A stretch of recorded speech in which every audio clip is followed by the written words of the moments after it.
beautiful morning.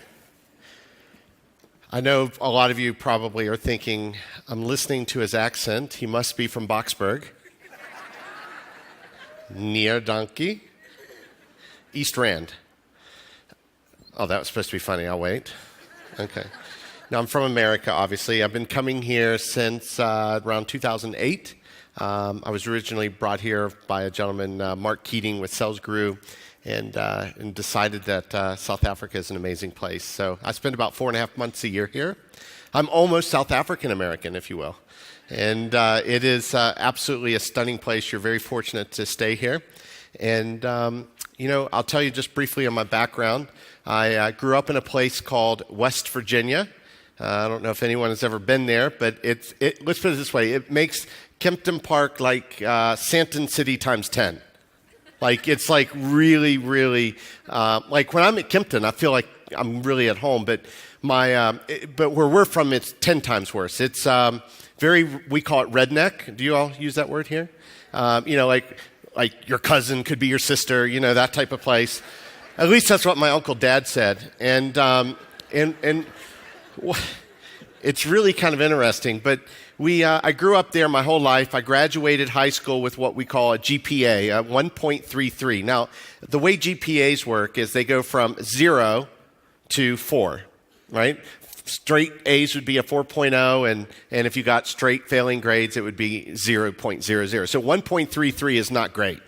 But I was valedictorian, and I'm kidding, I wasn't. I was third. And I graduated high school, and I decided I was going to go to university. My counselor suggested that I did not. She said, you're only going to fail out. So I went and proved her right. I stayed for about 6 months and left. And then I tried to get a job. And I was in my 20s, and I was living at home with my father, which you'll learn about. And couldn't get a job. So I couldn't even get a job selling cars. That's how bad that was. And I got a job selling chicken, a place like Chicken Lickin', but I was a chicken cutter. And it's hard to get a date. Girls don't want to go out with chicken cutters, I'm telling you. You had to lie, say you're in the poultry industry. I mean, it was a struggle. But anyway, I did that for a couple years, got a job selling temporary staffing.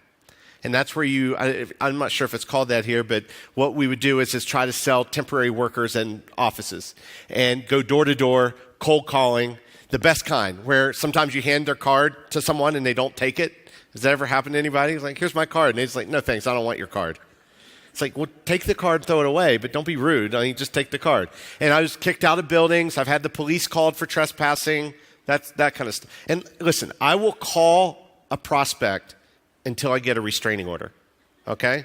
What's 100 meters? It's not that much. But that first year in that business, I became their number one sales rep in the country, and was going to make a lot of money. Got 6% commission. That was how I got paid. Sound familiar? But I got 6%. So they were going to reward me because typically you do about $3 to $4 million a year in revenue, and I got paid 6% of the spread or the delta between the pay rate and the bill rate. So if I'm paying him $7 an hour and I'm billing $10 an hour, I got 6% of that difference, that $3. So it's all about hours. How many hours can you work? And I did $15 million my first year. So they rewarded me. They said, we're gonna take you from 6% commission to 3% commission because we want to keep you motivated. And so I left there. I met a guy at a networking event who ended up becoming a mentor, raised $3 million, started a .com. We took that, sold it in 2001. And then I started working for a gentleman named Jeffrey Gittimer. And that's how I met the Sales Guru guys. He's a sales author and world-renowned guy, and started speaking and touring and doing those things, and then started my own .com. And this is all the reason why I'm sharing this with you is really specific. Started my own online learning company in 2007. Now, that was a great time to do it because the previous year, just speaking alone, I did close to $2 million in revenue. So I made $2 million speaking, or $1.8 million specifically. And I said, I'm going to take that money. I'm going to start my own online, training company. It's going to be like my own Remax franchise. And I'm going to support the cost of that business through my speaking revenue because it was costing $100,000 a month with offices and staff and, all the infrastructure. And then we had a thing in our country called the recession. Guess what the first thing they cut is? Training. So my total revenue, remember my bills are $100,000 a month. My total revenue for the year 2008 was $67,000. You don't have to be great at math. I wasn't. But I realized really quickly I had a burn rate, and I was going to run out of money. And my wife at the time, she's like, when are you going to quit? I was like, we're not quitting. We're pushing. We're going to make this work. 2009 did a little better, just about out of money. 2010 broke even, 11 profitable, 12 profitable, 13 sold to a international solution selling international company that does training, and for multiple. And then my friends all said, "You're so lucky." You ever hear that from people? You do really well. You're so lucky. Yeah, I'm lucky, huh? I mean, I literally was counting change at times to put petrol in the car. We weren't eating out. We were, eating lots of leftovers. I mean, it wasn't quite, but it was close.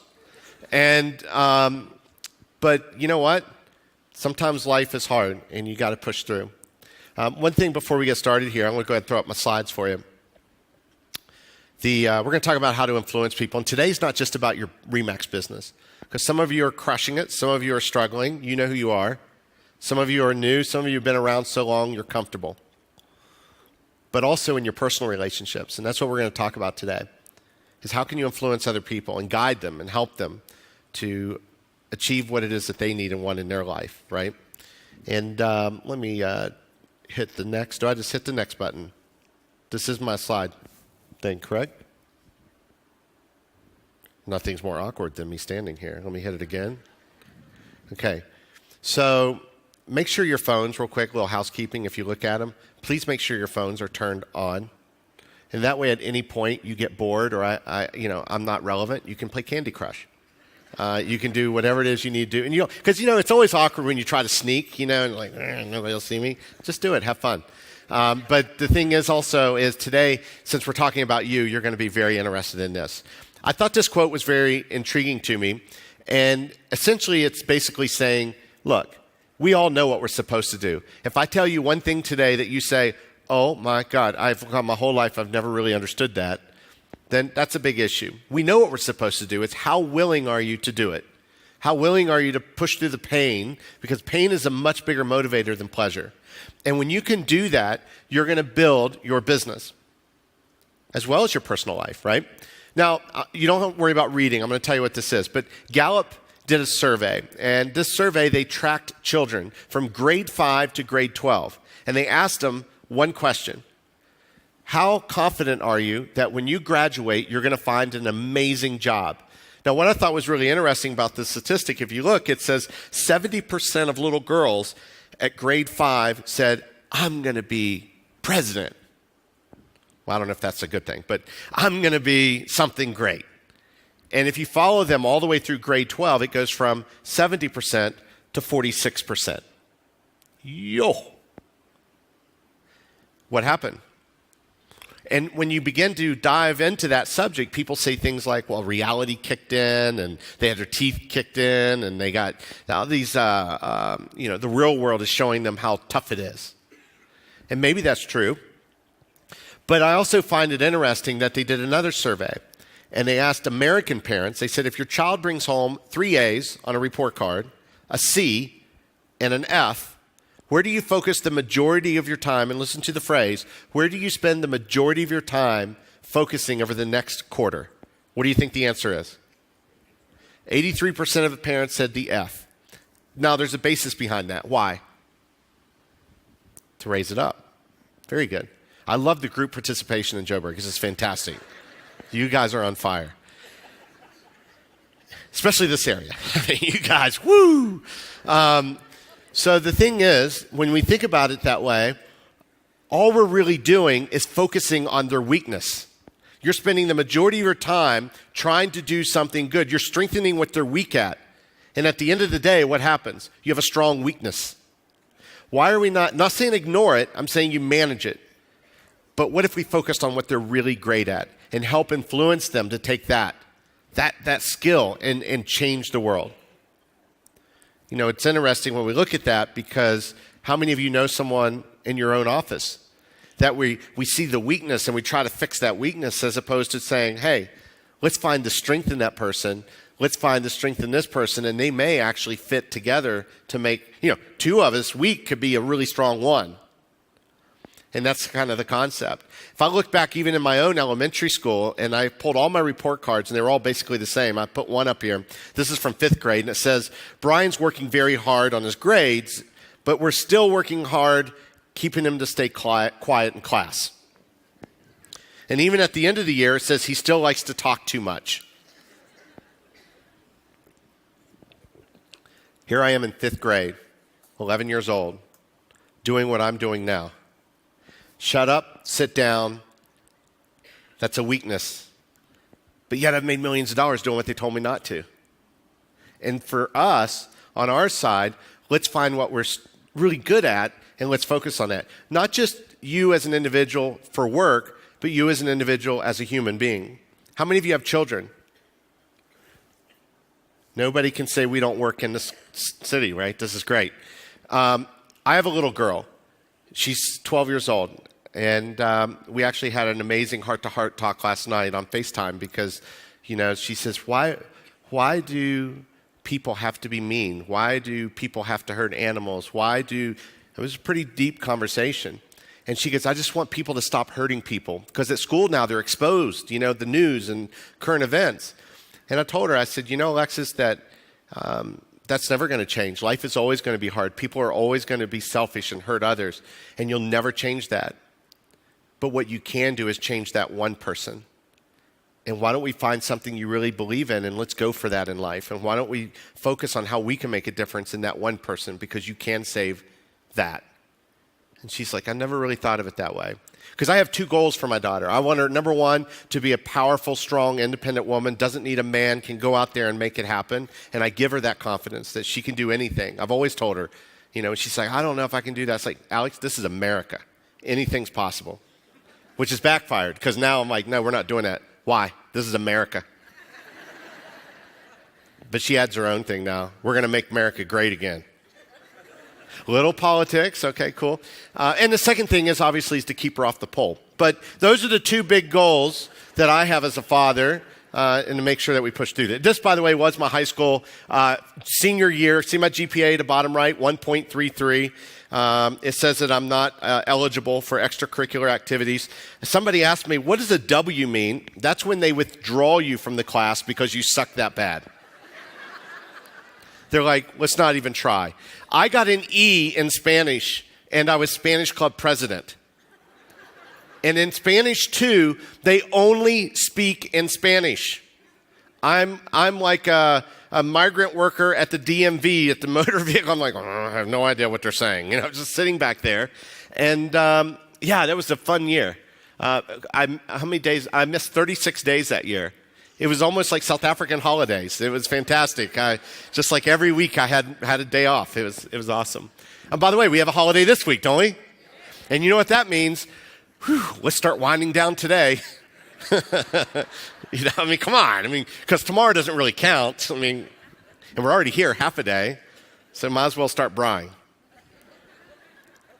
But when my daughter was in 1st grade, I'll never forget her teacher was Miss Kirk, and I went to her and I was talking and I said, Miss Kirk, I want you to know that my daughter is amazing, but she's also very bossy. She gets that from her mother. And I'll never forget, Miss Kirk looked at me. She said, Mr. Parsley, Alex is not bossy. She's a leader. And what we have to do is teach her to have people follow her. It was a very eye-opening thing for me. Again, the things that we're teaching you, you can apply in your personal life. And it made me rediscover how I need to focus on, I'm not raising a child, I'm raising an adult. I'm influencing her. I can protect her till she's maybe 6, but then I become her teacher. And maybe her teacher until she's about 11. And her mother and I co-parent. We talk every day. And we were just talking about this yesterday. She said, I'm scared for her going into her teen years. And I said, at this point, we're only her coach. Because she has free will.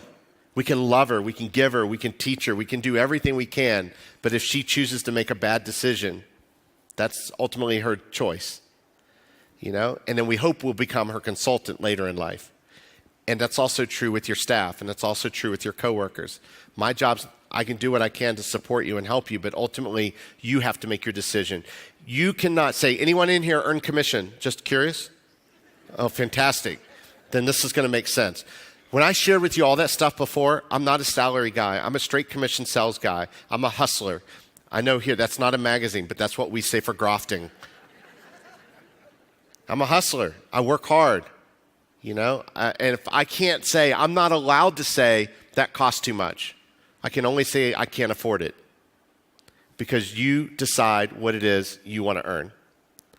And one of the biggest excuses I hear in real estate, and I've trained over 150,000 real estate agents from around the world, but I'll tell you that the biggest excuse I hear is it's limited inventory. Now, I know you would never use that, but that's the biggest one that I hear. And I'm going to give you some ideas. I'm not saying you should do it. This is not Remax talking. This is me talking, working with agents and how we do it in the States. Maybe there's something you can model and be different. But if I were to simplify an analogy, if we know there's a lot of mice in a cave and we're the only cat in that cave, that's pretty good eating.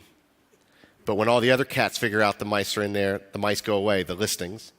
So what do we have to do? We got to figure out how to find a new cave.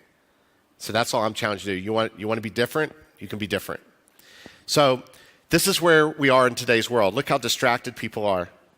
This happens everywhere. You're on the hot train. You're everywhere. People are walking down the mall, not even looking up.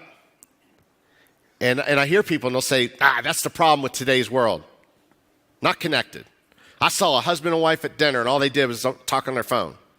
Well, 20 years ago, all they did was ignore each other. Because if you Google 1950s subway, New York City, look at this picture. Look what's changed from 50 years. Boom to boom. You see, people have not changed. We've evolved in how we deliver information. Real estate has been the same, but it's evolved in how we do it. We didn't have internet. We didn't have a lot of people out there that tried to sell things themselves. We didn't have the competition. Those of you that have been in this business a long time, remember when it was order taking. Those are the good old days. Now you got to work, and it's hard. So you either evolve with it or you stick behind. Now let's talk about culture real quick within organizations, because this is really important. Now what's funny is I work primarily with CEOs, and when I work with leaders of organizations, they always say the same thing. We have the best culture ever. That's like, nobody likes to admit they have an ugly baby, right? It just doesn't work that way. But what I find most interesting is that, and by the way, and we're here, you would say, if you see an ugly kid, they're like, here's my kid and it's ugly, you would go, oh, shame. Where I'm from, we just go, bless their heart. It's like a little different, but kind of the same. The other big thing that I learned here when I first came to South Africa was now versus just now. Because now means like now, like in the States, like, can I get that? I'll bring it now. That means like right now. And I remember asking somebody, well, you said you were going to bring it now. No, I said, yeah, I did. I said I would bring it now. Do you want it just now? No, I want it now.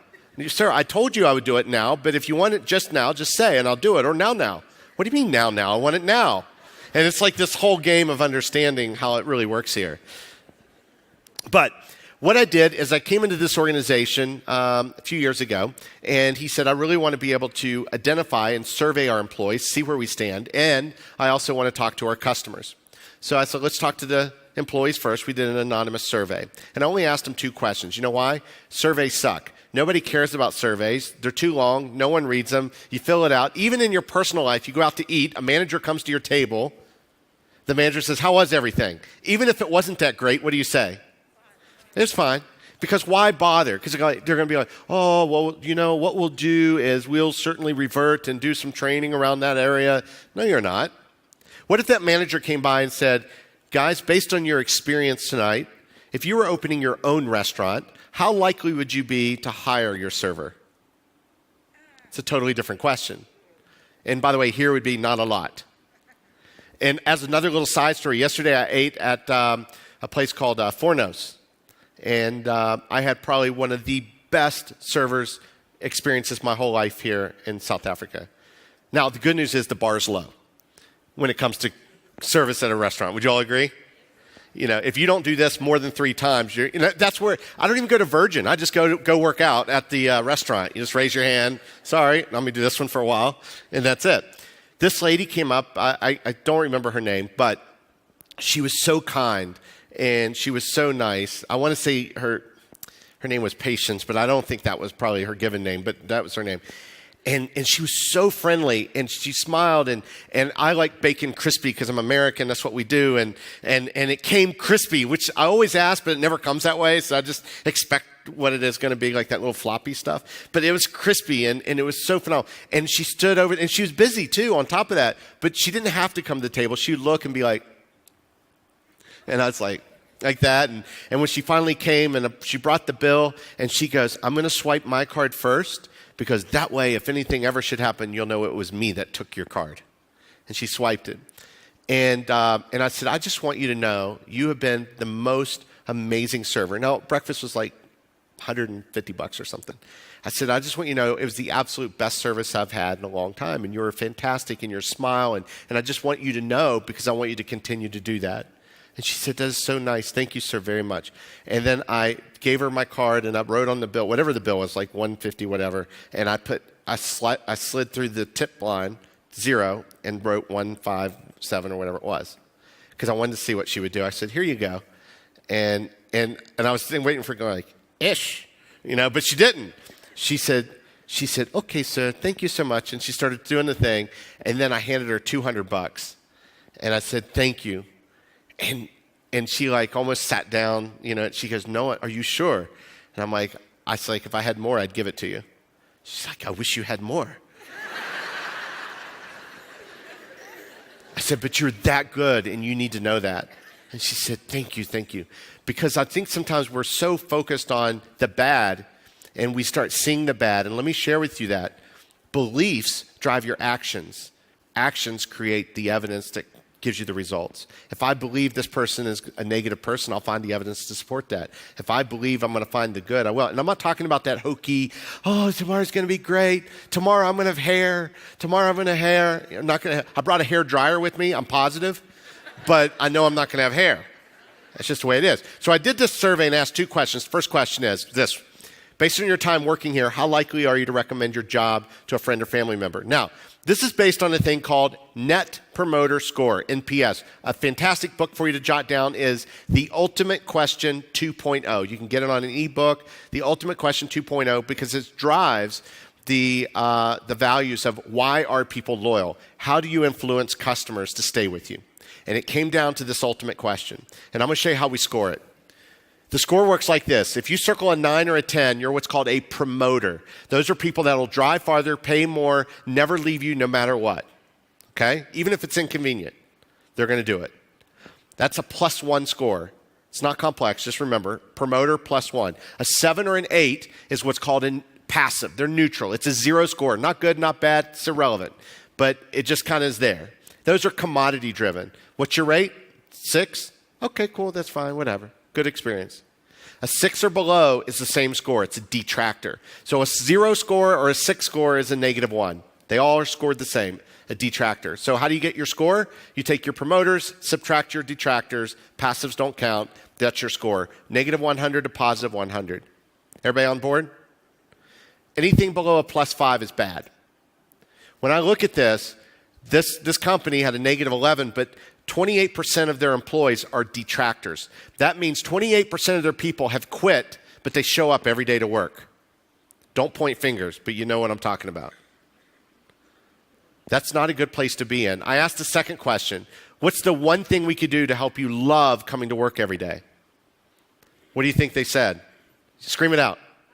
Money. Bottom of all of them. Money, holiday, time off was the bottom. I was shocked as well. You know what was at the top? Collaboration, participation, more involvement with my leadership, feeling trusted, valued, opinion appreciated. These intrinsic things. This became the basis of this entire company. The culture was built on the wrong foundation. Now, this company is growing at double-digit growth, $150 million business, and you sit there and you think, how could this be? So maybe it's just the customers are loyal. So I interviewed the customers, did the same anonymous survey, 1 question. Based on your time, or based on your most recent experience, how likely are you to recommend us to a friend or family member? Look at that, -32. 61% of their own customers are detractors. That means they're going to leave for a better deal. It just so happens they're the only deal in town. That is a very dangerous position, because guess what happens when that's violated? When there is a competition and you try to turn it around, Think about it even in this country. When you think about utilities or telecom, or what's going to happen when it commoditizes and the price is driven down. So like where I stay, I get 200 megabytes fiber, download, upload, unlimited, uncapped for $50 a month. But it used to not be that way. It used to be the same here. In fact, we got per minute charged. But all of a sudden, when they open it up free market, now the people that used to have everybody who had a really bad service, they're all broken up and gone. Because nobody wants, think of taxis and Uber. You disrupt the market, and I'm telling you this for a reason. You disrupt the marketplace, taxis are trying to recover, and guess what? They never will. Because there's going to be another Uber behind that Uber. So what I'm going to challenge you guys with, and now taxis are trying to do the apps, it's too late. We violated that trust. You charged too much, you had horrible service, your car stunk. We don't want to do it now. Now, I may be wrong, but I'm not. So that's that. So what if you could disrupt the market out there? What if you could do totally different than what the market's expecting? We find a new cave, the way we sell, that's juxtaposed to what everybody else is doing out there. How we list, how we sell, how we do it. Because I don't know about you, but it's all about moving inventory. You could have 10 listings at a time, but if you don't sell them, what are you making? That's the key. Look, I grew up broke, so I'm motivated. My mom died when I was a year old. We lived in a caravan, have 2 older brothers, older sister. 2 things I wanted growing up. Aircon, because we didn't have that, and it's hot when you live in a metal box. And I'll never forget, I told my dad, I said, all I want is money. He goes, why do you want money? People with money are unhappy. I'm like, we're broke, we're unhappy. He's like, and I said, if I could just have air conditioning. He's like, we got a fan that'll suck the sheets off the bed. You don't need no air conditioning. And that's literally how he talks, so it's fantastic. So I grew up with that, and as well as the obviously great support of saying, you know, I really want to grow up. I want to be this. That's stupid. Why do you want to go work at the factory where I work? Because that's the way we've always done it. When you sometimes might want to push the envelope, do something different. Maybe coworkers say, you can't do that. That's not how we sell real estate in this country. It's interesting. Look what happened 30 days later. I implemented some things that I'm going to share with you today. We went from negative 32, 61% detractors, to positive 42, 17%. 90 days after, plus 65, 9%. We've maintained a plus 30 score for the last 3 years.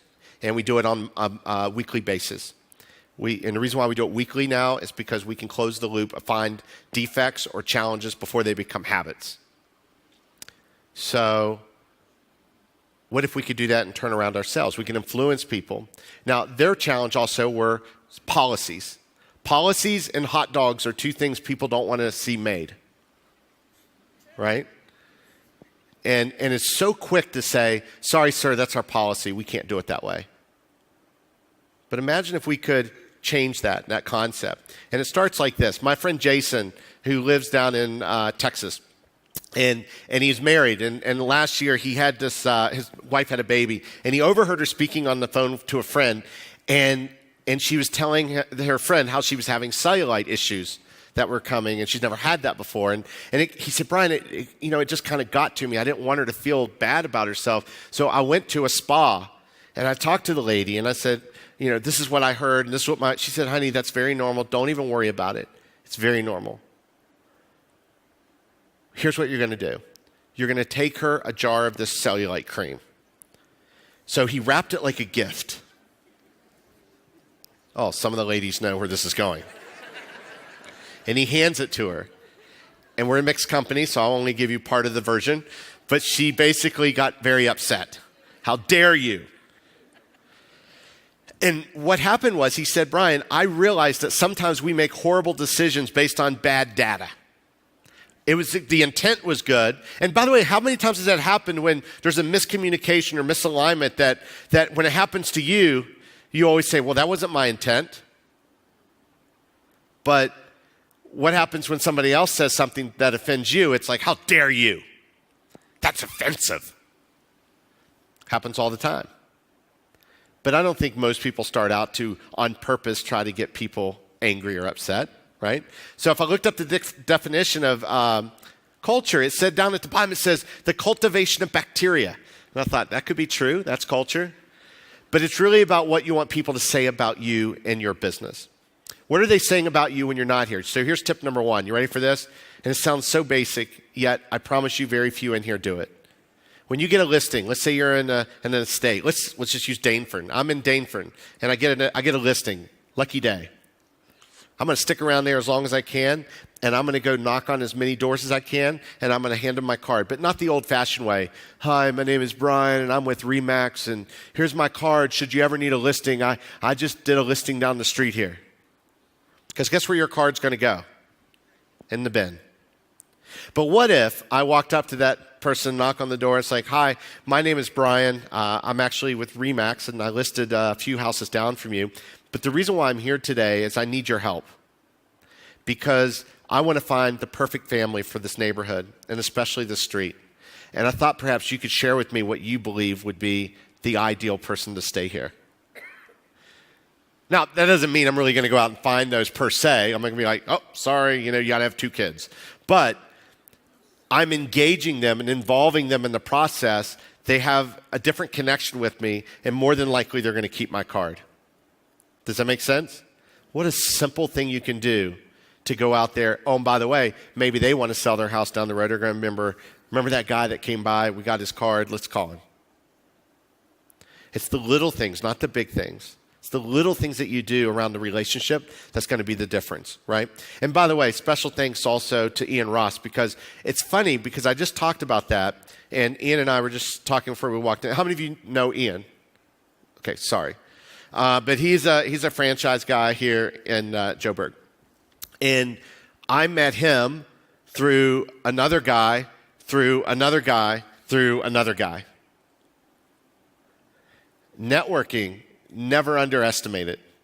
Because the power of influence happens through your ability to serve other people. You know what else it does? The best way to get a referral, the best way is to give a referral. See, you're real estate agents, you're professionals. You're not in a real estate business, you're in a people business. And your main job is to go out and connect people with people. And when you connect people with people, your business is going to flourish. So what I do is try to connect business associates with other business associates. Connect, don't sell. That's the fundamental only thing you have to do to crush this business. So if you're an insurance agent and this gentleman over here is in the car business, I'm constantly saying, hey, I would love to be able to send people to you. Tell me about your ideal candidate. Who are you looking for? And then I meet somebody. You don't even have to buy from them. All I'm doing is making the introduction. I'm top of mind to both those people, and they're appreciative. Right? What happens, though, is a lot of people will say, I'll send it, but what are you going to give me? And it's all about giving. And if you do that, I promise you, it's not a short-term fix. This is a long-term play. It's literally 2 years of hard labor or life without parole. I like when you take my picture that way. I almost dunk him in here. I want to sit here and almost kind of be like, but it begins with you, right? It's your personal culture. Doing things for other people who can do nothing in return. My server yesterday, I'll probably never see her again, but I wanted her to feel special. I wanted her to go home and say, I made a difference in someone's life today. It's doing those things. It impacts you on so many different levels. And you may not realize it, but it does. Another talk that I give is called Sell Like a Hawker. And a couple years ago, I'm so fascinated with the hawkers here. And by the way, thank you, Ian, for introducing me to your coworkers here at RE/MAX. But I was so fascinated. And here's the short version of the story. I went up at Nickel Way, up that way on William Nickel, near Monty. And my mate, Mark, he said, I don't think this is a good idea. And I'm like, no, it's going to be great. I have a Kaiser Chiefs jersey. I'm going to blend. It's like cozy, and so these guys ran over to me, and there was 5 of them, and I said, who wants to teach me how to sell? 3 of them walked away, and that left 2. And with the 2 that were left, I said, I want to hang out for a couple hours, and I want to learn how to hawk. And that left 1. His name was Malik. And Malik said, I'll teach you. And I said, how much do you make a day? He said, on a good day, I'll make 100 Rand. I said, I'll tell you what, I'll give you 500 Rand if you teach me how to hawk. He said yes. So he's giving me the ins and the outs. I filmed this thing. It's a really cool talk. But I'm filming him, and I learned so many things that you can learn. But here's the personal lesson before I tell you the business lesson. I got to know him on a personal level. He was from Zim. He was taking care of his, he lives in Dipslet, and he was taking care of his mom and his wife and his daughter. And I said, what time do you come in the morning? Light. What time do you leave? Dark. You like those hours, guys? They don't get no thank yous. They get the finger. I know. I was there. Because I thought, here I am. I'm a good salesman. I'm the only white dude out here. I'm going to stand out. I got a competitive advantage. I'm going to rock this. I sold nothing. Zero. He said, the problem is your product. I go, what do you mean? You're selling car chargers. Look around. Car chargers everywhere. I sell children's stickers because the kids always roll the window down. If I can get the window down, I can make a sell. Your window is the appointment. If you can get a listing appointment, that's your window down, the opportunity, right? And I said, but Malik, everybody says you guys are thieves. He goes, some of us are, Brian, but so are bankers. Most of us, though, are good people, just wanting to work. And over that 2 hours, that turned into 2 days, and I went to Dipslet at night, and which in retrospect probably wasn't the brightest idea, although I was popular. We became friends. And I told him, I said, so I called a friend of mine that had a business here, and I said, I want you to hire him. He said, I can't. He's not legal. I can't do that. And I said, what if I got him legal? And he's like, yeah. So I sponsored him, took care of his family. He went to Zim. Turned out he's not Zimbabwean. He was from Zambia, and his dad was from Malawi or something. So anyway, Malik came back, Lloyd Seke, and he has his passport, and see the joke there, it's a different name. But, and I went down to Pretoria to the immigration thing. The queue, I've never seen a queue that long. Like, it was outside, down the street. We're in the back of the queue, and people are staring at me like really funny. And I was like, I'm really getting a little nervous, Malik. He goes, no, brother, you're with Zim. And I was like, okay, cool. And anyway, so he knew somebody there, and we got up, got him his work permit. And somebody said to me, they said, and that's the moral of the story. He's no longer hawking. He's got a job. But somebody said to me, what you did for Malik, that was so amazing. I said, I did nothing for Malik. 5 guys had the same opportunity as Malik, but only one took it. Malik took care of himself.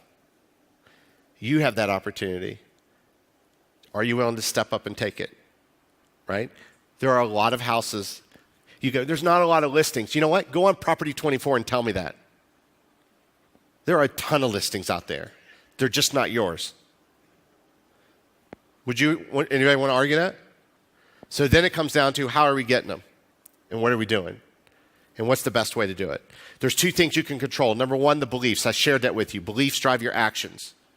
If you believe something's going to be bad, you'll find the evidence to support that. Actions create your results. Second are your values. That's what I'm talking about with Malik. That's what I'm talking about with his comment, which was brilliant to me when he said, yes, some of us are thieves, but most of us are not. He said, just like the people in these cars, some of them are thieves. So one thing I found is true, no matter where you're from, whatever your economic status is, people are people. And we do have different moral compasses, but people, we all have the same fears. The same fears of, what if I'm not good enough? What if I fail? Those are 2 huge fears we all have. I have it, and I'm sure most of you do. What if I get up here and they don't laugh? What if I get up here and they just stare at me and they go, he talks funny, I like it, but that's it. We all have those insecurities. But it doesn't make you weak, it makes you human. And that's why I say the more we make ourselves human and be authentic and be real, people are attracted to that. Not everybody will appreciate it, but stop hiding behind the false confidence. And then we put things on Facebook or Fakebook. And I sit there and I look and I go, wow, she's got it all together. Look at her. She's getting to travel. She sees it. She's got a family. God, I feel really, she didn't have her shit together. Her life, or what do you say? It's like all messed up. I mean, who puts on there? Like, even for my travels, people are like, You're blessed beyond measure. I know I am, but you're blessed. You stay at all these fabulous places. Dude, I stayed in a Formula One where I wore my socks in the shower. I just don't post that on Facebook. Look, a bug. You don't do that. You're going to show Da Vinci. You're going to show something nice because that's the world we live in. We want to live through other people vicariously. And it's always been that way. It's just now it's at your fingertips. So we look at these core values. Believe most people are good. Most people are good. You're going to have a few bad, but most are going to do the right thing, right? And being transparent. Notice I didn't say honest. What good ever comes after when someone says, can I give you some honest feedback? Can I be honest with you? Just being transparent. This is important to jot down. The second most important word you'll ever hear in your entire life is no. No actually is the best thing, second best. What's the best? Yeah, of course. So, but no is the second best answer. And the reason is because when you hear it fast and early on, you can move on. Too many of you create buying resistance. You're so emotionally involved, then you get to let me think about it. We're going to interview some other people, send me a proposal. Those are all kisses of death. Those are meaning that you've pushed too hard or too long. I want you to know up front. This is what I say. Just so you know, I want to know up front, it's okay if you say no. At any point this doesn't make sense, I want you to know it's fine. I was meeting with a large group of franchise owners yesterday, not real estate related, about doing some consulting, helping with sales optimization and building their businesses. And one of the guys says, he's like, I don't know, how do you justify that fee, that monthly fee? I said, I have a hard time believing a company of your size is going to question that fee. So we're probably not a right match. See, you have to also, now some people go, that seems very arrogant. No, I'm being honest, because how many times have you tried to negotiate with someone, you give them the deal of the century, and they become the biggest pain in the butt customer you've ever had? How many times?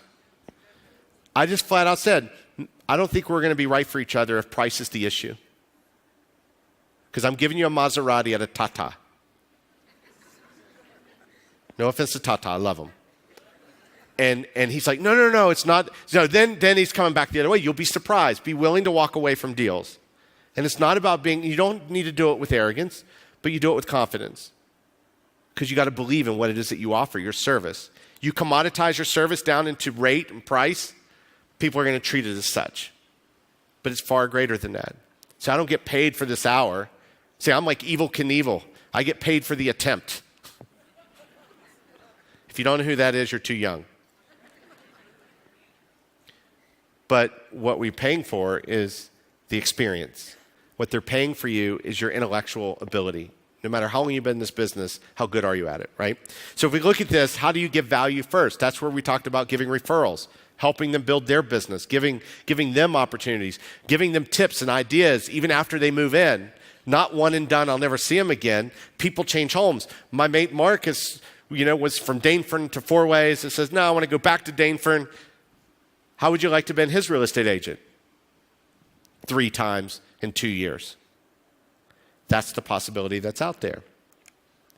And I'm sure you guys have the same golden rule that we have, which is do unto others. No matter where you are in the world, treat people. And isn't that such a basic, and we all know it, but yet we'll still leave here and give someone the finger as we pull out of the parking lot? Oh, they cut me off. I got a guy yesterday, I didn't mean to. I drive on the other side, give me a break. And I accidentally kind of came over a little bit. I was like, sorry. And he pulls up, started doing a thing. And he's like yelling at me. It was on this side. He's yelling at me. We're at the robot. And I was like, and then his face was like how can you, because he's expecting me to get mad. And I was like, sorry, and it's good. Yeah, exactly. And that's what I'm saying is, if I tell you you look like an 85-year-old man, you're not going to get offended because you don't. But if somebody says something that hurts your ego in some way, then we get very offended because it questions. And that's where we have to let that stuff roll off, right? When my daughter was 4 years old, I'll never forget this. This lesson alone in influence will be worth the price of admission times 2 today. 4 years old, pulling into like a Clicks, a pharmacy.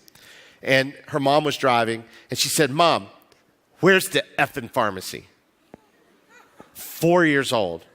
She looked at her and said, excuse me? She said, you heard what I said. Where's the effing pharmacy? She said, we don't use that kind of language. And this is the funny part. So her mom goes, choose your next words wisely, which is not what you want to hear your mom say, right? And she's looking at me, and I'm like, I don't know where she gets that from. And now my daughter's angry. And she goes, why are you upset? She said, look at that word. Where's the F in pharmacy? There's no F in there anywhere. And you know what I learned for business? It's not what you say, it's what people hear you say. It's what they interpret what you're saying. Not your intent, it's what they hear. And yet you still send emails to people that are misread. If it's bad news, medium news, I'm going to call you.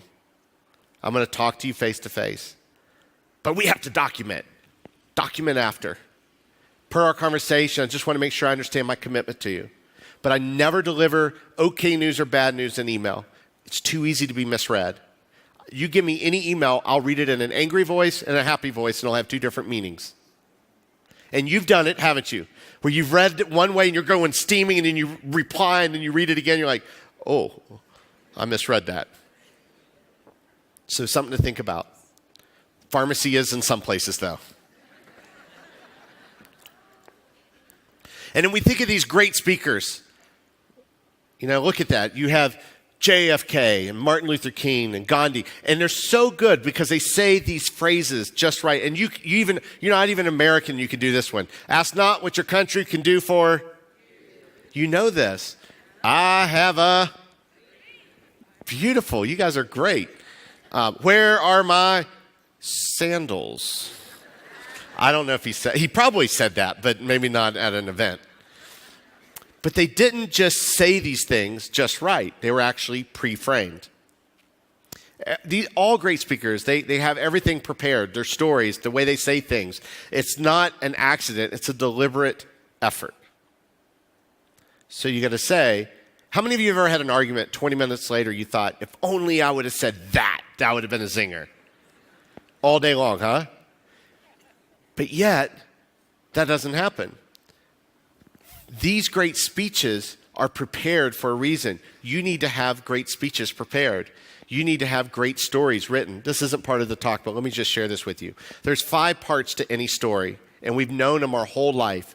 You can do it with me. Once upon a time, there was this hero, and this hero went on a journey. And along the way, the hero met a challenge, a dragon, something. And then the hero inspired their way out. He slayed the dragon. He did something amazing. And how does the story end? Not happy ending, sir. Happily ever after. That's what happens. But think about from our business story, we have 5 parts to that as well. Once upon a time, I had a customer very similar to you. They were looking to list their home. They had a challenge as it relates to being able to sell it, or the previous listing agent who had the sole mandate. And what we did was we marketed it this way, and we did X, Y, Z. And then now they sold it and they live happily ever after. Your price is too high. I'm so glad you said that. I had a customer very similar to you. They were concerned also about the fee that was associated. And here was the challenge that they were trying to do. And this is how we solved it. Does that make sense? Creating these 5-part stories for every challenge you get faced with. Because you're going to have objections. And objections are so easy. There's 3 basic ones that you can overcome. Whoever is most certain is who's believed. That's rule number 1. Whoever is most certain is who's believed. Now, there's a rule behind that. So, if someone says, you know, I don't have any luck with agents. They don't really do anything. They just sit back and collect the commission and put it online. Hey, that's not a problem. Let me show you what we do that's a little different. And I'm going to redirect and guide, but I'm not going to acknowledge, which is rule number 2, never repeat a negative. Because if someone gives you a negative statement and you repeat it, it only anchors that belief. That costs too much? Oh, it costs too much? Yep, sure does. It just anchors that. But the third and probably the most important way that you can overcome any objection is to overcome the objection before it becomes one. It's beautiful. Overcome the objection before it comes one. Now, women get that because you're smart. Men need help, so let me frame this for you. Are you married or happy, sir, in a plaid shirt? Married. Oh, is that your wife? Let me do somebody else. Are you married or happy, sir? Imagine you're traveling for 2 weeks. You come home. You put a big glass of water and some aspirin next to the bed. And she'll come in and she'll say, what's that for? I don't have a headache. Good. Overcome the objection before it becomes the objection. Now, I know every single person in here now because they go, I don't get it. What's going on?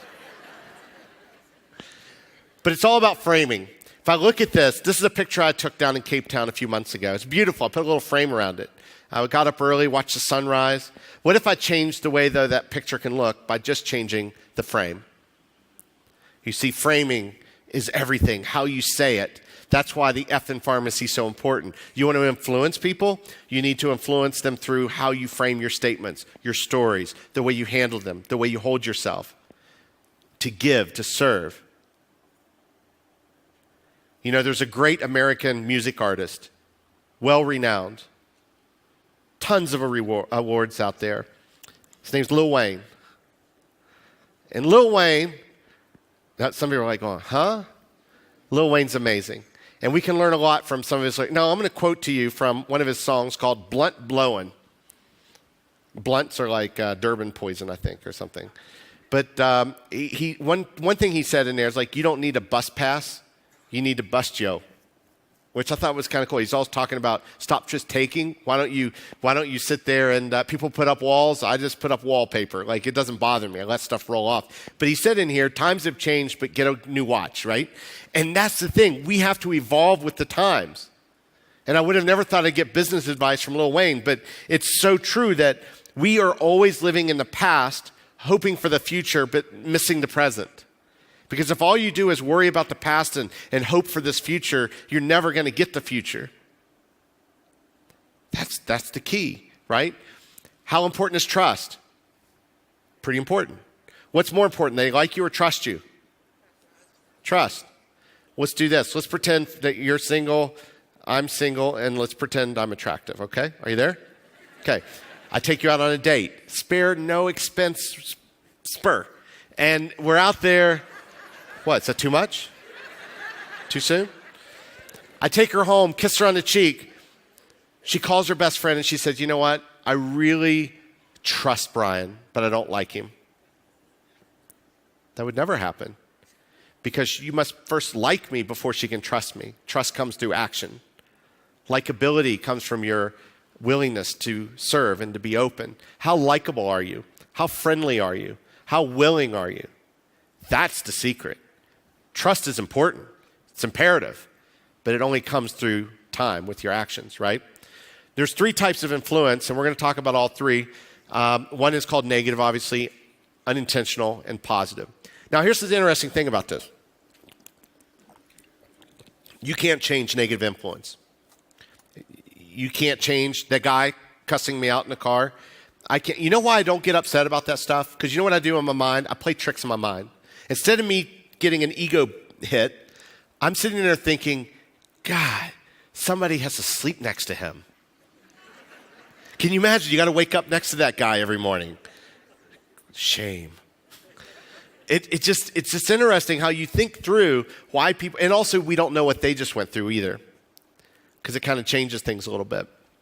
But I told you about my father, and in addition to him, and I love my dad. He's 83, and he's my father, but, I strive to be do the complete opposite of him being a father.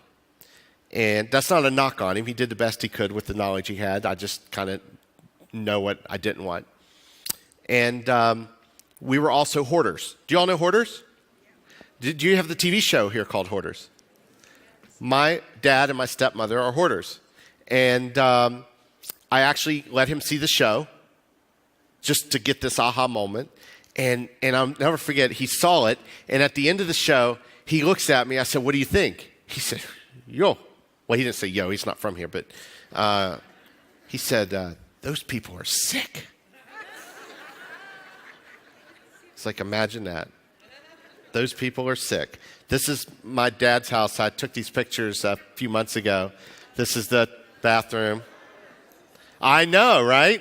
And I know you're thinking, by the way, you go, why do you let them live that way? We're actually now, this month, they're moving, and we're moving them to a place where they're not allowed to have anything except what fits in a box, and somebody cleans the house twice a week. People cook for them because they're sane. It's not like they're old and unable or whatever. They have, this issue of stealing sugar packets from the restaurants. That's just the way it is, okay? And but this is how I grew up. It's always been that way. So it's not like anything new to me, but the kitchen area, and you can see. I mean, it's not that attractive. He did get an air conditioner. It's just in the floor.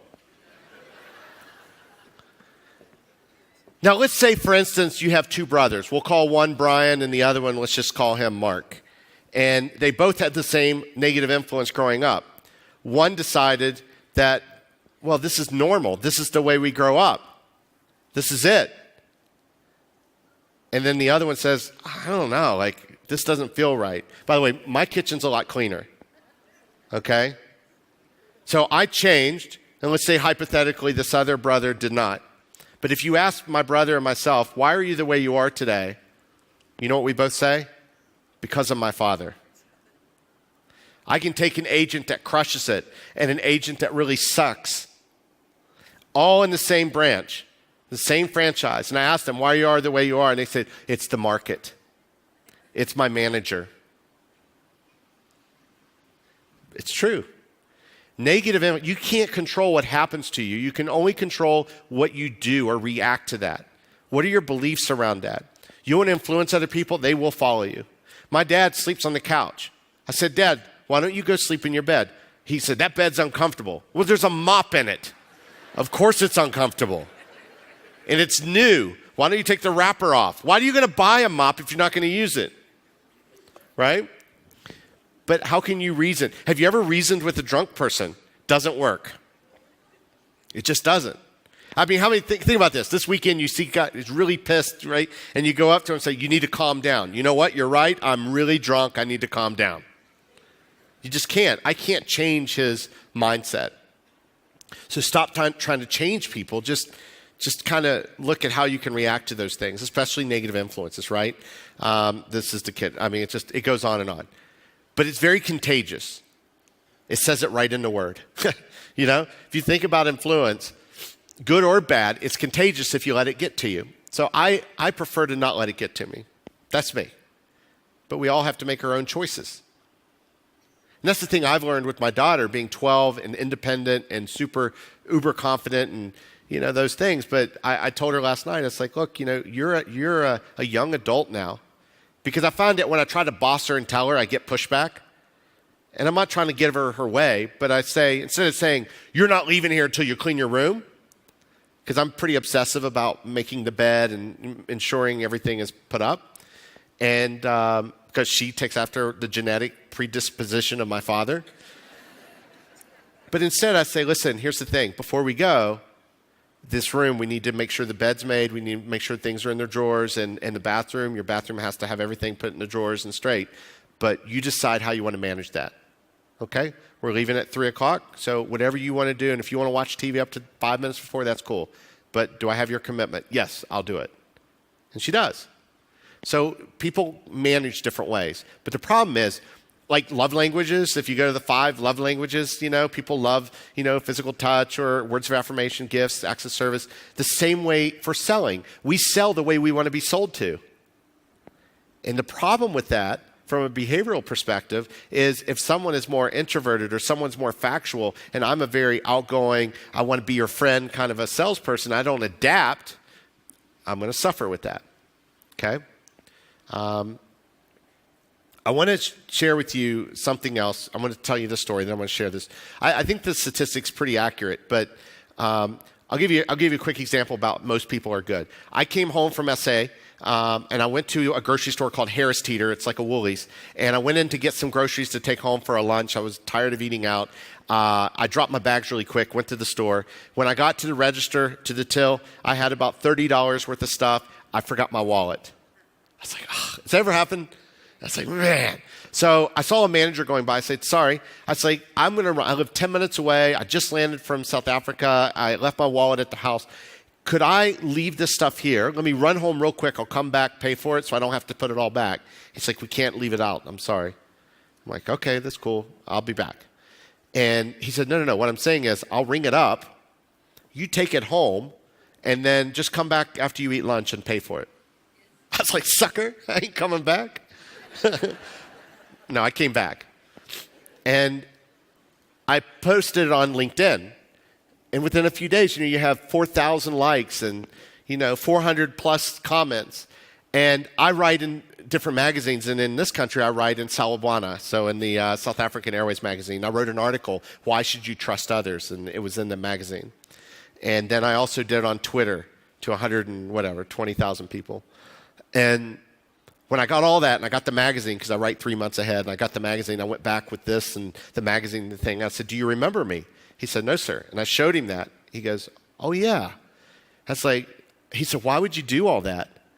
I said, because you did something that most people wouldn't. And he said, well, if it was $200, I probably wouldn't. I was kind of mitigating, but I could see that it just felt right. It felt like the right thing to do. Most people are good. He could have gotten screwed, but he still would have done the right thing. And I'm just saying, have some faith in other people, right? So have some faith in this suggestion for you.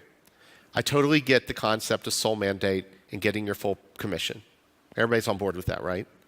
And because we don't have a MLS system that's free and open like we do in the States, I totally get if you have the property, that's the king.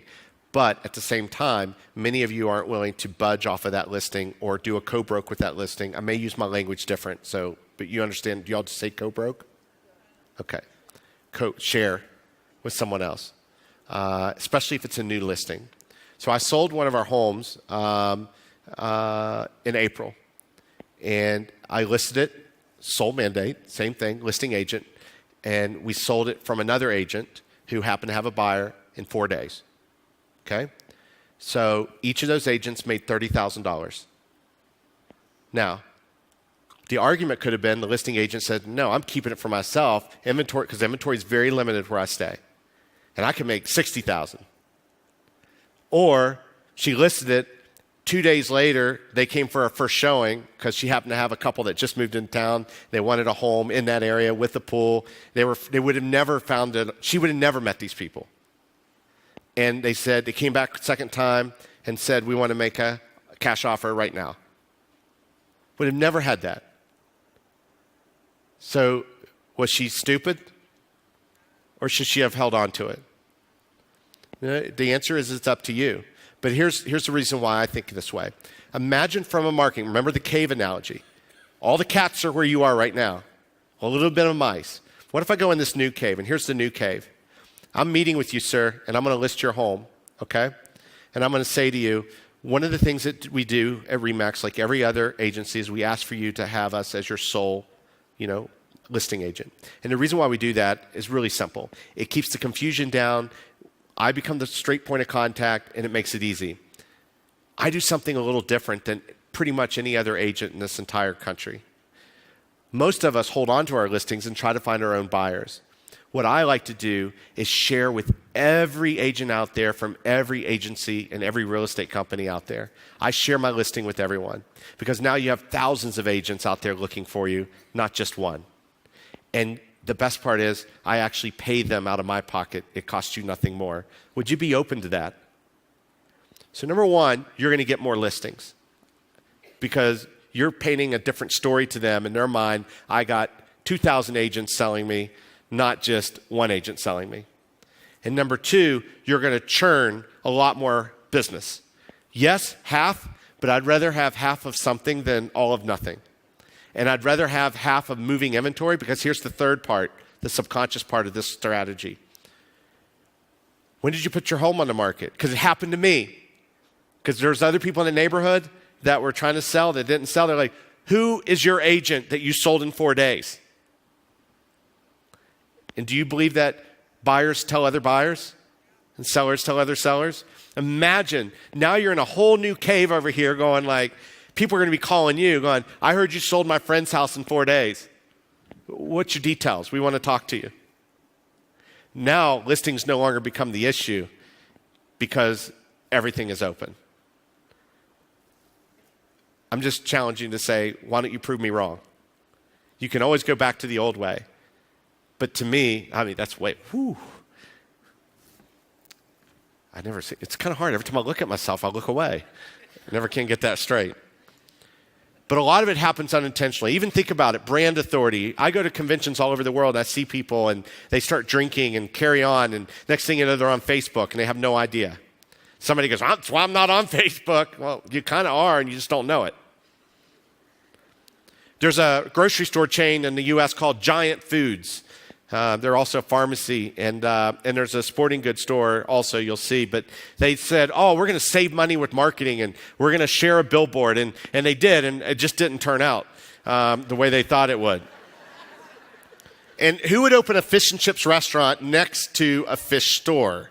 It's all really about branding, right? When I was here, I like to stay at a particular place, and I was meeting a client for dinner. Now, I eat the same thing, every morning I eat the same food, at lunch, dinner, and every night I'm there, I always eat the same dinner, black and sea bass. That's pretty much what I get. Don't even get a menu, although they make the specials every day. So it's a small restaurant. There's 9 rooms at this hotel. And so for the last 3 years, that's pretty much where I stay, and that's pretty much what I eat. So I had a client coming to dinner. They bring the menu out, and they bring one in front of me, and the client goes, yo, he's like, you must come here a lot. The main course was Brian Parsley's black and sea bass. What did that cost? Nothing. What was the value? It made me feel good. Everyone has 3 basic human needs. Everybody wants to feel important. Everybody wants to feel like they belong, a tribe. And finally, everybody craves appreciation. Those are the 3 basic human needs that everyone has. And if you meet them, you win. This is the sea bass. My daughter, and what's crazy is, even though that's a 1.5 years old, she's now almost as tall as me. So I'm either really short or she's getting tall.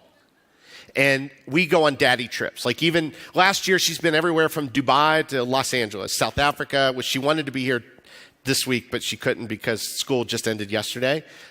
This July, we're going to Washington, D.C. for a week because she'll come with me and speak.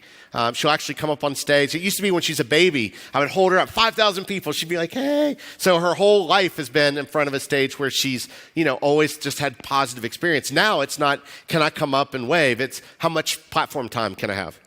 And she wants to tell a story. Never forget, last year we were at Las Vegas in this huge event, like 4,000 diamond dealers. And we were sitting in there and she came up and wanted to tell a joke. And it was a simple kid's joke. A horse rides in on town Friday or whatever it was. What's the name of the horse? And this knucklehead, this chop out there, screams out the answer. And I felt horrible for her because she just stood there. And you can look in the audience, people's faces like, oh man, this is horrible. Because I built all the 11 years of all this struggle, building her confidence. This guy's sucking it out of her. She has the mic in her hand and she's just silent. She's staring at him. She looks up at me and says, Daddy, there's one in every crowd. It was brilliant, right? So she sends her regards. She wished she was here. And I told her I was going to tell this story. But we went down to Florida to Orlando. And on the way down, it was October. I remember that because it was breast cancer awareness. And the flight attendants were coming by asking for donations. And I put $20 in there. And my daughter was making these bracelets, the little rubber bracelets. And the flight attendant said, do you sell those? She said, I do. Yes, ma'am. They're $1. She said, I will take one, but I want mine red and blue and white like Delta. She said, that's not a problem. Measured her wrist. The lady comes back 5 minutes later. Here you go, my darling. Here's $1. No, ma'am, that'll be $5. She said, excuse me, I thought you said they were $1. That's custom. She said, you are so cute. What's your name? She goes, here's my business card.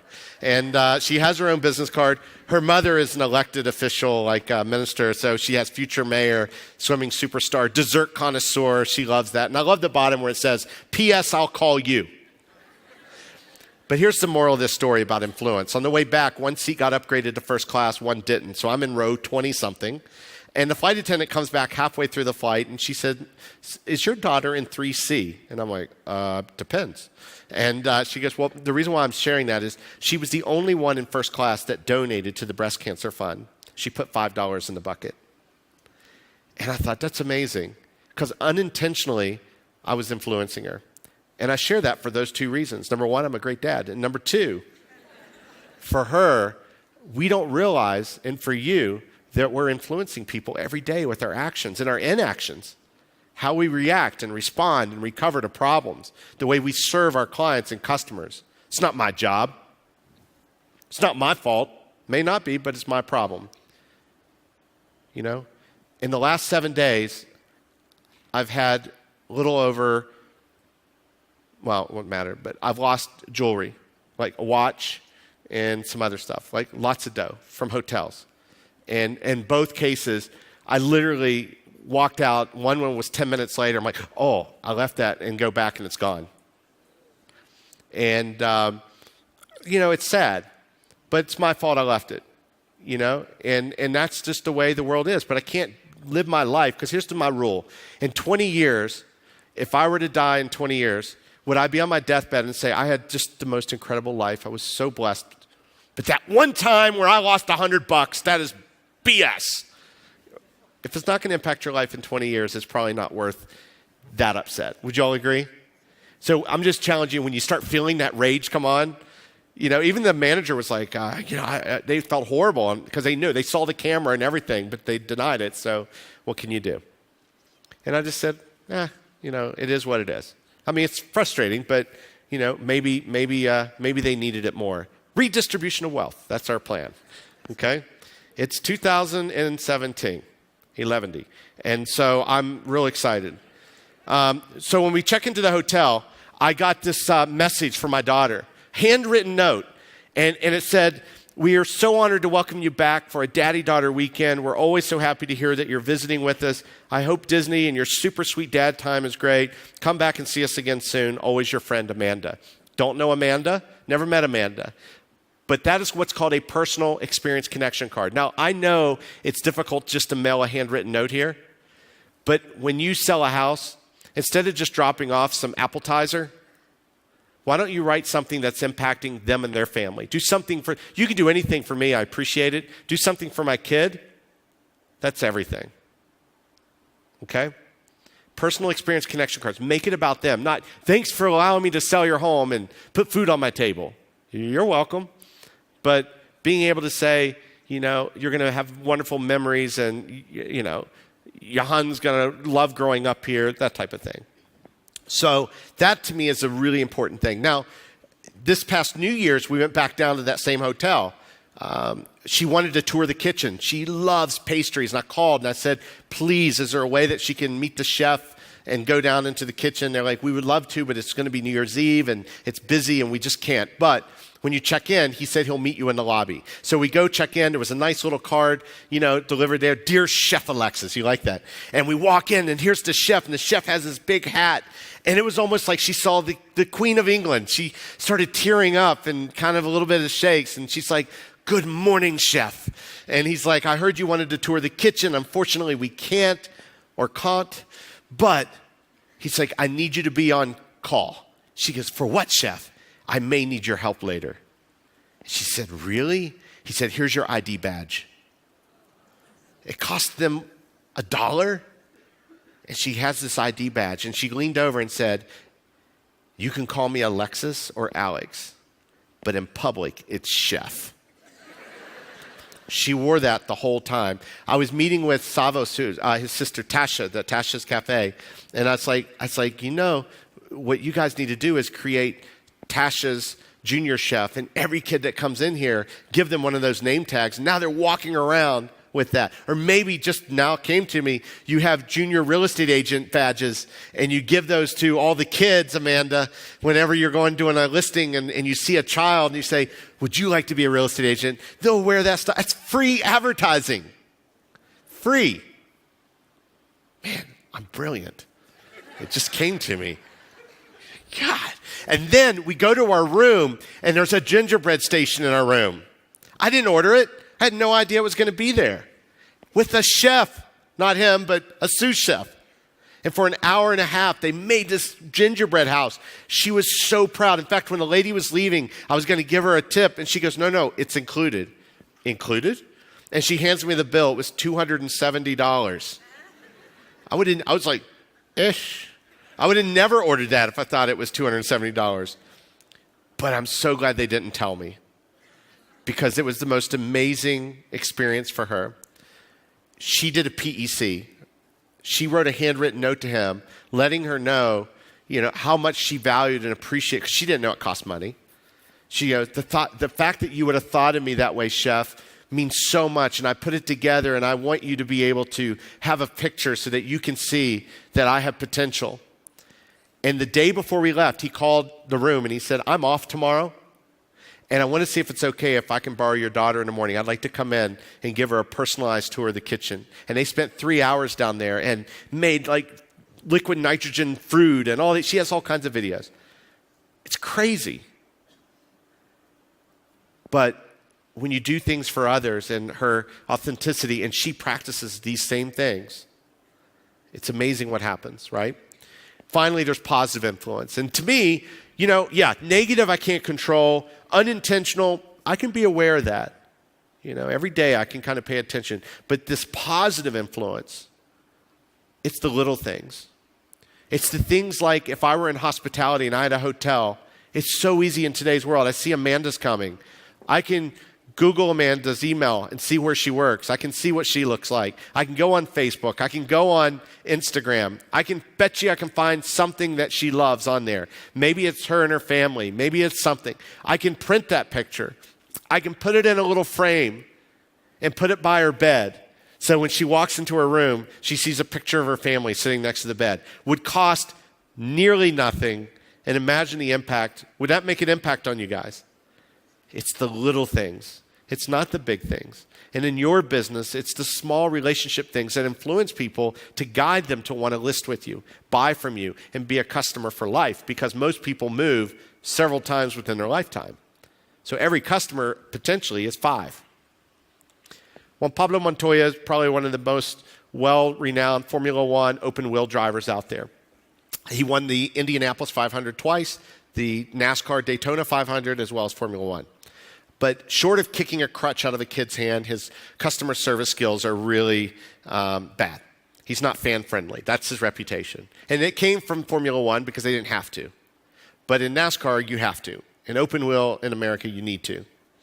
And as he was finishing, and I met him back in 2010, we became friends, and we do stuff together. So when he was leaving NASCAR in 2013, going back to open wheel, this was his car in Indy, he said, I really want to change the way fans see me. I'm getting tired of getting booed. And I said, well, we got to make some fundamental changes. And I won't go through all of them, but I said, you're a great guy. He's an awesome family guy. He's an amazing guy, funny, easygoing. I said, but yet when you put on your uniform, you act like a jerk. Like, I don't understand that. Like, you don't sign autographs. Well, that's because you think it's a little kid, but they're really selling it. You're worth $50 million. What do you care? You going to retire off an autograph? That's stupid. Because it's the one kid that has cancer and you ignore him, and now that's your reputation and you were everything to him. I said, so here's what we'll do. 2 things. Number 1, we'll start with this. This is easy. The people that can afford to be in the paddocks or be in the pits can afford to be there. What about the people that are your real fans in the campground and the nosebleeds? So what we do before every race, we send a golf cart and we go look for people with a shirt or a flag or something. Say, are you a big fan? We love JP. He'd like to meet you and your friend. Come. And we do little meet and greets. That becomes viral. The second thing is, how many autographs will you sign? Because I totally get it. It's a never-ending sea of people, and everybody's entitled, and they want it. He said, I can do 10 at a time. That's cool, but I always have to go back to the garage. So I said, you're never allowed to say no to an autograph. Let someone else do it. I'll show you how it works. So we were sitting there, and I was like, how many? 1, 2, 3, 4. You can only do 3 more. He's got to go. I'm sorry. 3 more. And then he's like, and then of course he's like, no, I want to stay and sign all of them. And I'm like, no, you can't. You got to come with me. Now I'm the bad guy. And they're booing me, and then he looks good, and then we walk away. 2014 fan favorite, ESPN. Went from most hated to 2014. Came in 4th that year. 2015 came in 2nd for the overall standings. I have nothing to do with the driving.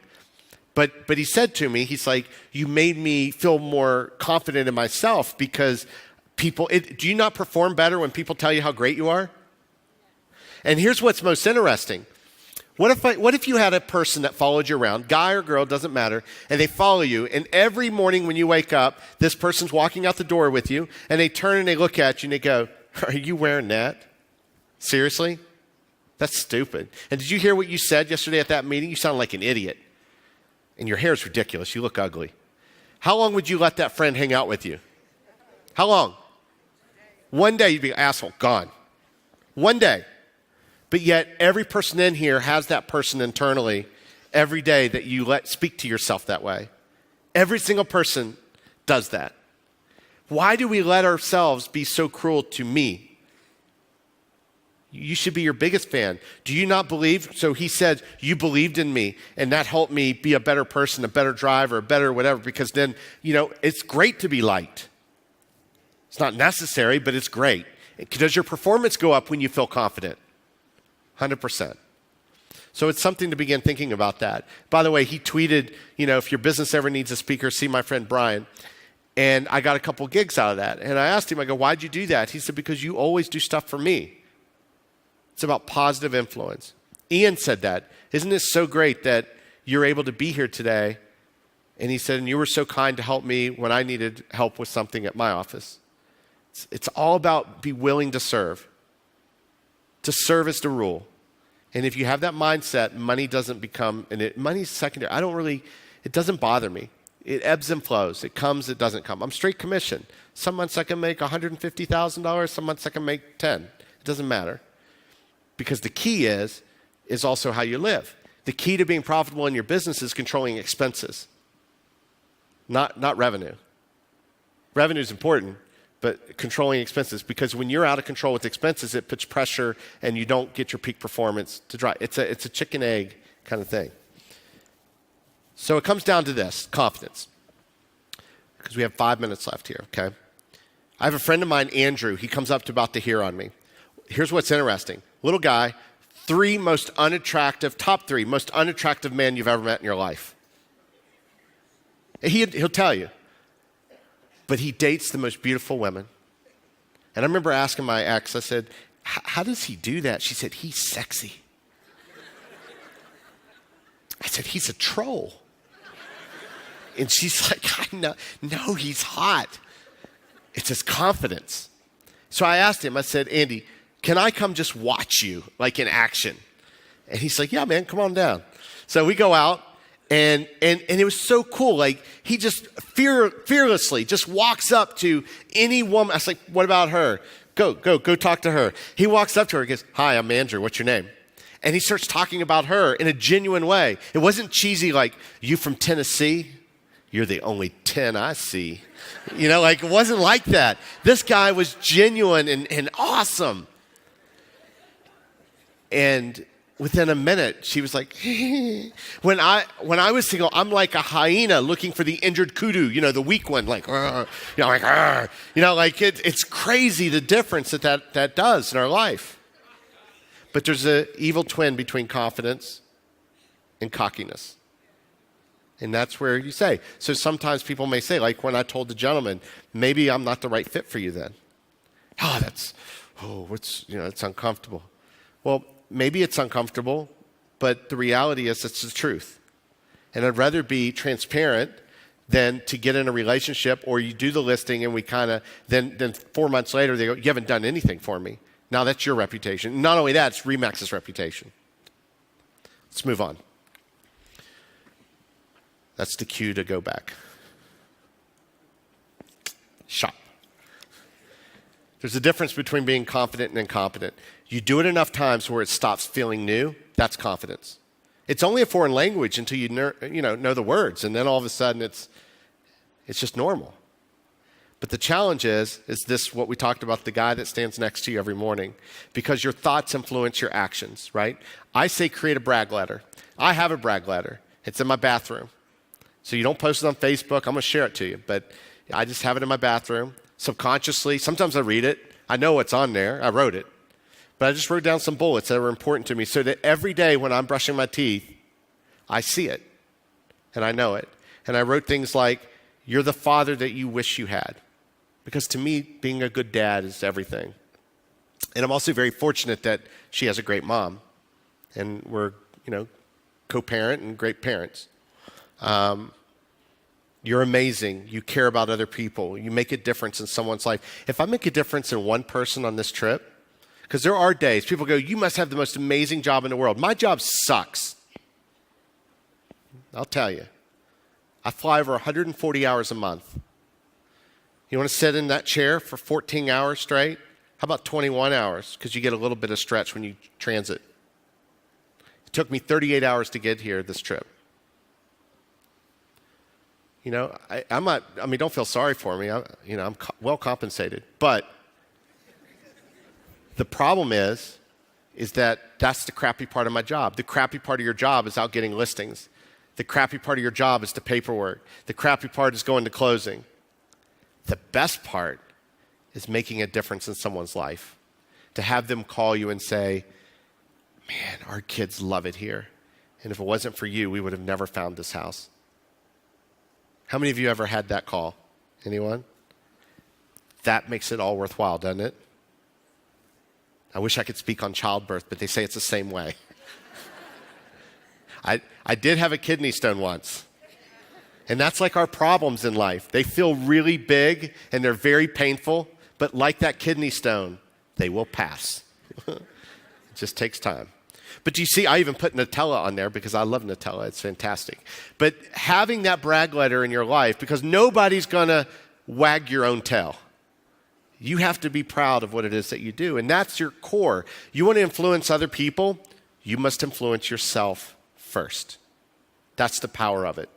There's those that take risk and those that, challenge everything and have fun. And there's those that make excuses and they want to blame. Because when people say you're lucky, even in speaking, I would love to speak. Well, you should. It only took me 20 years of not getting paid doing it before it started kicking in. I started when I was 13 years old. My English teacher saw something in me where the other teachers told me to shut up and sit down. She said, "I enrolled you in a speech contest at the Optimist Club. You're going to speak on optimism." I said, "I know nothing about eyesight." 1.33, remember that. And it's true. I swear on my daughter that's true. And I won first place. I got a gold medal, like Pistorius's medal, but different. And a gun. And no, I'm kidding. But I did. I got this gold medal, and I still have it. I was so proud of it. And I said, "I want to do this." And I began studying. Tony Robbins just came out, at the time. And I started listening on cassette tapes and Zig Ziglar. And then I started, when I got the internet, started watching preachers and politicians and all these things to master a craft. Started Toastmasters, which you can too, because they're here. It's everywhere in the world. Learning the craft of speaking. And then whoever would let me speak for free, I would go speak at Kiwanis clubs and Rotary clubs and all these things. And anybody.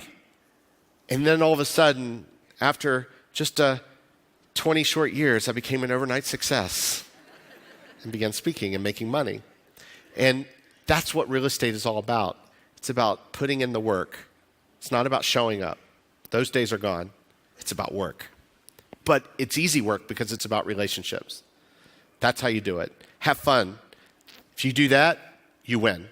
You're on this earth 80 years if you're lucky. And for some of you, that's not far off. Have fun, man. Life is short. Let's have a good time, right? I made an ad in a magazine they said, "We'll give you a free ad." And I sent this to them, and they said, "We can't print that." Why? Well, that's derogatory. It's my ad. But it's about having fun. Because all the other ads say things like, "Hire Brian to come change," whatever it is. And I was like, I just want to have fun. So, in fact, my high school report card's on my website. Print it. It's great. It's awesome. I come from a different mentality. Take any of the stuff you see, use it, put your name on it, say you made it up. I don't care. It's all about sharing. Sharing is caring. I learned that here. I think that's fun. If you want to get a hold of me, My web address is just brianparsley.com. Here's why this is important. You'll want to take a screenshot of it and do it. Number one, I want you to LinkedIn with me because I write a lot of articles on sales. I don't sell anything, by the way. It's all free. Just go on there and take it.